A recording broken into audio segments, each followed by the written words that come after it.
भगवद गीता में कृष्ण ने यह भी कहा कि जब भी आप किसी को देखो तो उनके अंदर 10 तत्व का दर्शन करो।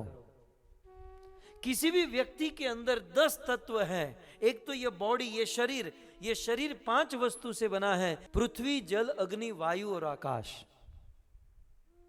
ये हमारा शरीर जो है पृथ्वी का परिवर्तन है। हम जो अन्न खाते हैं, जो भी खाते हैं, वो अल्टीमेटली पृथ्वी से आता है और पृथ्वी का परिवर्तन होता है मांस के रूप में।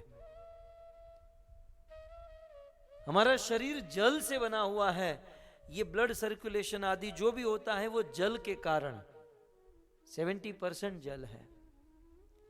तो हमारा शरीर पृथ्वी, जल और अग्नि, हमारे शरीर में अग्नि है। टेम्परेचर है कि जो हम खाते हैं वो अग्नि के द्वारा गर्म होता है। सो पृथ्वी, जल, अग्नि, वायु, हमारे शरीर में वायु है। और आकाश, हमारे शरीर में स्पेस है। स्पेस होने के कारण ये शब्द निकल रहे हैं। तो यह शरीर पंच महाभूत से बना है और इस शरीर में और 5 वस्तु है। वो है मन, बुद्धि, अहंकार। अब गिनिएगा, 5 तो हो गया। ये शरीर बना है 5 वस्तु से और ये 5 स्थूल भौतिक वस्तु है। अन्य 3 भौतिक लेकिन सूक्ष्म वस्तु है और वो है मन, बुद्धि और अहंकार। हमारे शरीर के अंदर मन है और वो मन सूक्ष्म है।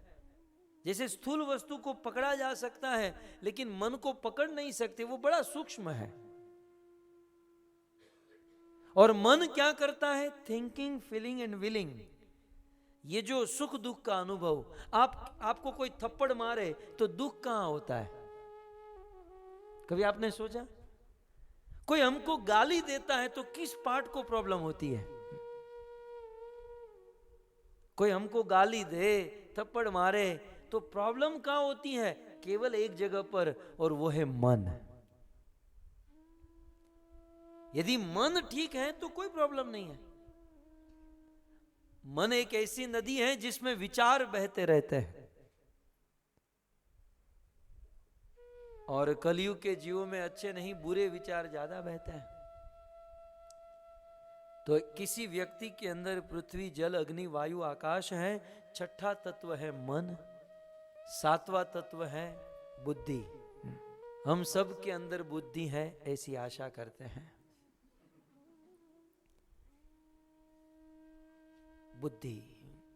बुद्धि का कार्य क्या है? बुद्धि का कार्य है डिसीजन लेना।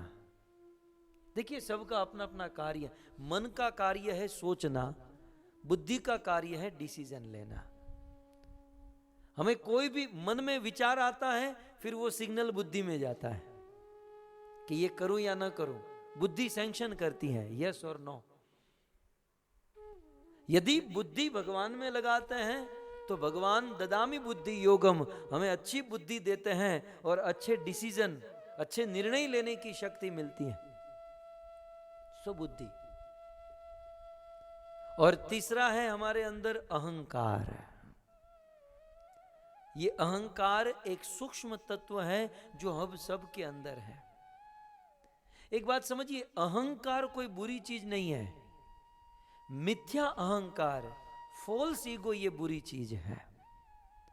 अहंकार तो एक स्वाभाविक तत्व है और अहंकार का कार्य क्या है? अपनी पहचान को बनाए रखना, है ना? अपनी पहचान को। आप यहां तो पता नहीं, आप मुंबई लोकल ट्रेन में सफर करना चाहते हो, प्लेटफॉर्म पर खड़े हो और ट्रेन आए और आप अपनी पहचान भूल जाओ और किसी जेंट्स डिब्बे में चढ़ने के बदले लेडीज डिब्बे में चढ़ जाओ और वो मराठी बाई है जो धुलाई करेगी है, वो मछली का टोकरा साइड में रखकर है, इतनी बड़ी बड़ी गाली देगी। पहले तो अपनी पहचान जो है वो अहंकार में होता है, जो अपनी पहचान बनाए रखता है। और जो अपनी वास्तविक पहचान बनाकर रखे उसे अहंकार कहते हैं। लेकिन जो अपनी पहचान वास्तविक नहीं जानते और अपने आप को संसार का कोई स्वामी, संसार का कोई मालिक, ये वो समझता है, उसे मिथ्या अहंकार कहते हैं, फॉल्स ईगो। तो पृथ्वी, जल, अग्नि, वायु, आकाश 5, छठा है मन, 7वां है बुद्धि, 8वां है अहंकार। ये हो गए भौतिक तत्व। और 9वां तत्व है आत्मा, जिसकी हमने चर्चा की, जो हमारी पहचान, जो हम है। अब सुनिए, भागवत में लिखा है कि ये 9 चीज होने पर भी ये शरीर काम नहीं करता है। ब्रह्मा जी ने ये सारी डिजाइन करके सब कुछ रेडी कर दिया और अपने अपने कर्म के अनुसार आत्मा को फिट कर दिया, लेकिन फिर भी जब ये एक्टिवेट नहीं हुआ, तब ब्रह्मा ने भगवान को बुलाया, प्रभु ये एक्टिवेट नहीं हो रहा है।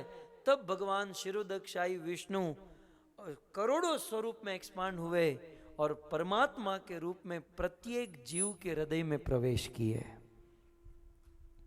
और जब परमात्मा जीवात्मा के हृदय में आए, तब परमात्मा से आत्मा को शक्ति मिली और आत्मा से पूरे शरीर में शक्ति मिली और ये शरीर चलायमान हुआ।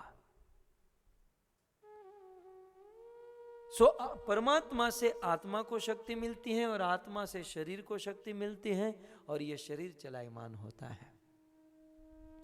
तो हमारे शरीर में शरीर को कार्यान्वित करने वाला तत्व है परमात्मा। इसलिए हमारे वहां कहते हैं ना कि भगवान की इच्छा के बिना पत्ता भी नहीं हिलता। इसका कारण यह है कि परमात्मा यदि चाहे तो आत्मा कुछ नहीं कर सकती। आत्मा ही परमात्मा को शक्ति देती है और परमात्मा ही आत्मा को शक्ति देती है और आत्मा के द्वारा शरीर चलता है। प्रॉब्लम यह है कि परमात्मा आत्मा को शक्ति देते हैं कुछ अच्छा काम करने के लिए, ईश्वर से प्रेम करने के लिए, सदाचरण करने के लिए, लेकिन परमात्मा के द्वारा दिया गया पावर, तेज, शक्ति आत्मा के द्वारा गलत इस्तेमाल किया जाता है और इसीलिए जीव दुर्गति में फंस जाता है। तो इन 10 तत्वों से भगवान कृष्ण ने भगवत गीता में बताया कि इन 10 तत्वों से यह शरीर बना है। और भक्तों, ये 10 तत्व से बना हुआ शरीर इस संसार में भटकते रहता है अनेकों प्रकार की योनि में। कभी आत्मा को गाय का शरीर मिलता है, कभी गधे का शरीर मिलता है, कभी कुत्ता बनता है आत्मा, कभी बंदर बनता है। इसलिए सबके गुण हम सबके अंदर हैं। थोड़ा थोड़ा रह जाता है ना पिछले जन्म का, भटकते रहता है।